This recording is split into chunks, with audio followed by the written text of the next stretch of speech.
இனிய உறவுகளே, விளக்கெண்ணெய் விளக்கெண்ணெய சொன்னேங்க அப்படின்னு. என்ன விளக்கெண்ணெய் அப்படின்னு விஜயும் காவேரியும் மாறி மாறி விளக்கெண்ணெய் பேசிக்கிட்டது நமக்கு சூப்பராகவே இருந்துச்சு பார்க்குறதுக்கு அப்படின்னு நீங்கள் நினச்சிங்கன்னா நம்ம சேனலுக்கு ஐ லவ் விஜய் காவேரின்னு போட்டுட்டு கூடவே ஒரு லைக்கை தட்டி சப்ஸ்கிரைப் பண்ணிடுங்க. Thank you friends. வாங்க இப்போ நம்ம வீடியோக்குள்ளே போகலாம். முத்தான 3 சகலைங்க அப்படி முத்து முத்தா கோர்த்து வச்சது மாதிரிங்க. சும்மா உண்மையிலே புல்ல இருக்குது, ஒன்றுக்கு ஒன்று மிஞ்சுறாங்க. பாசத்துலேயும் சரி, காதலையும் சரி, கனிவுலையும் சரிட்டு பார்த்தா 3 பேரும் போகிறாங்க. போயிட்டு அதுவும் நிவினோட உதவியோட அவங்க கையை வச்சு அவங்க கண்ணில் விரல விட்டு ஆட்டுறாங்கன்னு சொல்லுவாங்க இல்லையா, அதே மாதிரி தாங்க பசுபதி பையன் இங்கே காலேஜ் முடிச்சு இங்கே ஊருக்கு வராரு. கரெக்டாக இங்கே நிவின் அம்மா கூட்டிகிட்டு போகல எஸ்கேப் ஆகி, அம்மா என் கூட நான் கூட்டிகிட்டு வரேன் ராகவை அப்படின்னு சொல்லிட்டு கூட்டிகிட்டு போகிறாங்க. புதுமுகம் ராகவ் வந்திருக்காருன்னு நினைக்கிறேன், பழைய ராகவ் இல்லைங்க.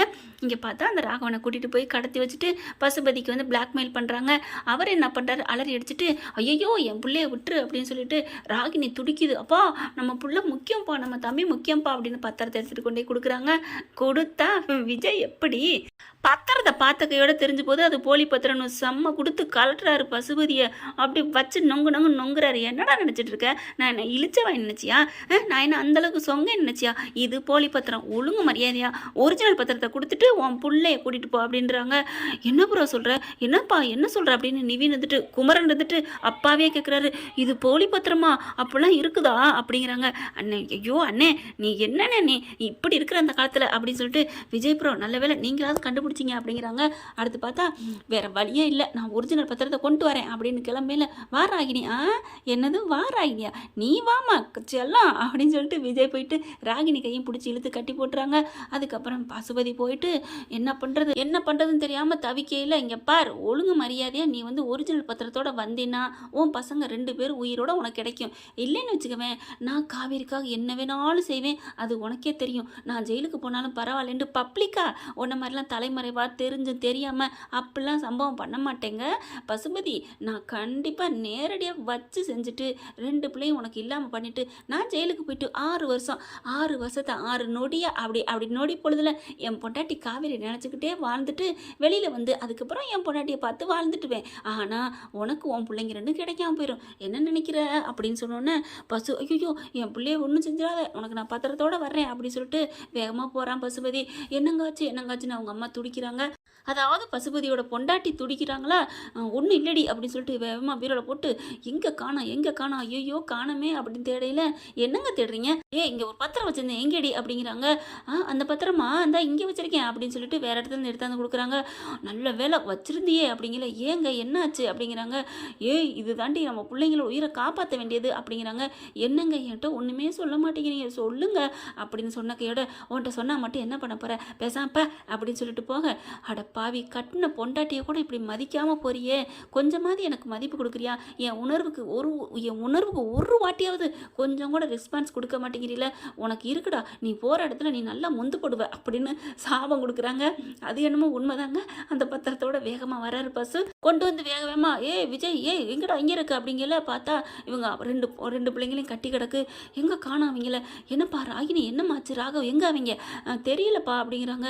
அப்போ அவங்க போயிட்டாங்களா, சீக்கிரம் வா நம்ம போயிடுவோம் அப்படின்னு சொல்லிட்டு பத்திரத்தை சுருட்டி தான் சட்டைகளை போட்டுட்டு வேகமாக எண்ணத்தை வச்சு ஏதாவது இங்கே கிடக்கிற ஆயத்தை எடுத்துட்டு கையில் கட்டி கிடக்கிறத அப்படியே அவுத்துட்டு 2 பேரையும் அவுத்துட்டுன்னு, அப்பா சீக்கிரம் வாங்கப்பா நம்ம தப்பிச்சிடணும் அப்படின்னு அந்த ரூமை விட்டு வெளியில் வந்துடுறாங்க. அப்போ காணப்பா போயிட்டாங்க போல இருக்கே அப்படின்னு வேகமாக வாங்க நம்ம போயிடுவோம், நம்ம வீட்டுக்கு போயிடுவோம் அப்படின்னு சொல்லிட்டு வேகமாக என்ன பண்ணுறாங்க, டக்குன்னு அந்த கதவை திறந்து வர்றாங்க. எங்கே காணோம், எங்கே போயிருப்பாங்க, எங்கே போனாங்கன்னு தெரியல. அப்பா அவன் எங்கே போனால் நமக்கு என்ன, நம்ம தம்பியை கூப்பிட்டாச்சு வாடா அப்படின்னு சொல்லிட்டு, பத்திரமும் நமக்கு சேஃப்டி நம்மளும் சேஃப்டி அப்படின்னு வாசல் வரைக்கும் வந்துட்டு வெளியில் வேகமாக ஓடி வர்றாங்க. யாரையுமே காணுமே, ஐயோ நம்ம எதில் தப்பிச்சு போகிறது ஒன்றும் புரியலையே அப்படிங்கிற பார்க்குறாங்க. இப்போ எப்படி அப்படிங்கிற கரெக்டாக இங்கே ஒரு டாக்ஸி வருதா, டாக்ஸின்னு கூப்பிட்றாங்க. வண்டி வந்து நிற்கிது. ஒரு இடத்துக்கு சொல்கிறாங்க, இங்கே கூப்பிட்டு போங்க எங்களை சீக்கிரம் அப்படின்ட்டு. என்னப்பா இந்த இடத்துக்கு ஏப்பா அப்படிங்கிற, அந்த இடத்துல நீங்கள் 2 பேரும் பத்திரமா இருந்துக்கங்கம்மா அப்படிங்கிறாங்க. என்னப்பா சொல்கிறீங்க, நீ காருக்குள்ளவா அப்புறம் சொல்கிறேன் அப்படின்னு காருக்குள்ள ஏறி உட்காராங்க. இந்த இடத்துக்கு போங்க சீக்கிரம் அப்படின்னு சொல்லிட்டு பஸ்ஸை சொல்கிறாரு. சரிங்கண்ணே அப்படின்னு சொல்லிட்டு வண்டி எடுத்துகிட்டு போகிறாங்க. அப்பா எதுக்குப்பா எதுக்கு இந்த பிளானு இவங்க எல்லாம் கடத்துனது எல்லாம் ஃபோன் பண்ணது பேசுனது எல்லாம் இருக்குல்ல, அதை வச்சு நான் கம்ப்ளைண்ட் கொடுப்பேன்ல, கொடுத்து என் பிள்ளைய ரெண்டையும் காணோம் அப்படின்னு சொல்லிட்டு உங்களை தலைமுறை வைக்கிட்டு அவங்க 3 பேரையும் வச்சு நொங்கு எடுக்கிறேன் அப்படிங்கிறான் பஸ்ஸு. அப்பா இது நடக்குமா? நடக்கும்டா. இந்த பத்திரத்தையும் அவங்ககிட்ட கொடுக்க மாட்டேன், உங்களையும் பத்திரமா காப்பாற்றிட்டேன். அதுக்கப்புறம் நான் என் பிள்ளைங்களை அப்படியே கடத்தி வச்சால அவனை நான் சும்மா விட முடியுமா என்ன? இன்னைக்கு இருக்கு அவங்களுக்கு கச்சேரி அப்படின்னு சொல்லிட்டு சந்தோஷமா போகிறாங்க. போங்க தம்பி சீக்கிரம் போங்க. சரிங்கண்ணே அப்படின்னு போயிட்டு இருக்காங்களா. எப்படி பார்த்தீங்களாப்பா, நம்ம செய்கிற வேலையை நமக்கே காமிக்கிறாங்களா. நல்ல வேலை எங்கே போனாங்கன்னு தெரியல, நம்ம தப்பிச்சிட்டோம். அந்த பத்திரத்தை வச்சு அதுங்களை இன்னும் நம்ம தொல்லை கொடுக்கணும்ப்பா, சும்மா விடக்கூடாதுப்பா. அவன் ராக உடனே ஆமாடாடி அவங்க எனக்கு எப்படி தெரியுமா அடித்தாங்க, அவங்கள சும்மா விடக்கூடாது. ஆமாடாமா அவனே இரு உங்கள் 2 பேரும் ஒழிச்சு வச்சுட்டு அவங்க கண்ணில் விரலை விட்டு ஆட்டுறேன் பாரு அப்படின்னு சொல்லிட்டு இருக்கீங்களே. என்ன இது வேற இடமா தெரியுது? எப்பா நான் சொன்ன இடம்லப்பா, இது வேற இடம் அப்படிங்கிறாங்க. வாங்கண்ணே இது இந்த இடத்துக்கு போயிட்டு அங்கே போவான். எங்கேப்பா போகிறீங்க அப்படின்னு கரெக்டாக பார்த்தீங்கன்னா காவேரி மாமி வீட்டுக்கு தாங்க கூட்டிகிட்டு வராங்க. மாமி வீட்டுக்கு வந்திருக்காங்க. காவேரி வீடு மாதிரி இருக்கே, டேய் எங்கடா எங்கே ஏண்டா கூப்பிட்டு வந்த அப்படிங்கல. இறங்குங்க சார், அட இறங்குங்க அப்படின்னு சொல்கிறாங்களா. வேகமாக பார்த்தா யாராக இருக்கும் அப்படின்ட்டு, டேய் யார் ராணி அப்படின்னு 3 பேர் இறங்குறாங்க. 3 பேரும் பார்த்தா அது யாருன்னு பார்த்தா நம்ம நிவின் தான். டேய் நீயா அப்படிங்கல. ஆமாம் நான் தான் அடியேன் தான் அப்படிங்கிறாங்களா. ராகினி வந்துட்டு கத்துறாங்க. அப்பா என்னப்பா இந்த நிவின் உன் தங்கச்சி பையன் எப்போ பாரு நம்மளை குழியில் போட்டு தள்ளுறதுலேயே குறியாக இருக்கானே அப்படிங்கிறாங்க. மன்னிக்கணும் ராகினி, சீச்சி உன்கிட்ட மன்னிப்பு கூட கேட்கக்கூடாது. உனக்கு நான் மட்டும் குழியில் தள்ளலை, அங்கிட்டு பாரு அப்படிங்கல. கரெக்டாக இன்னொரு கார் பின்னாடியே வருது.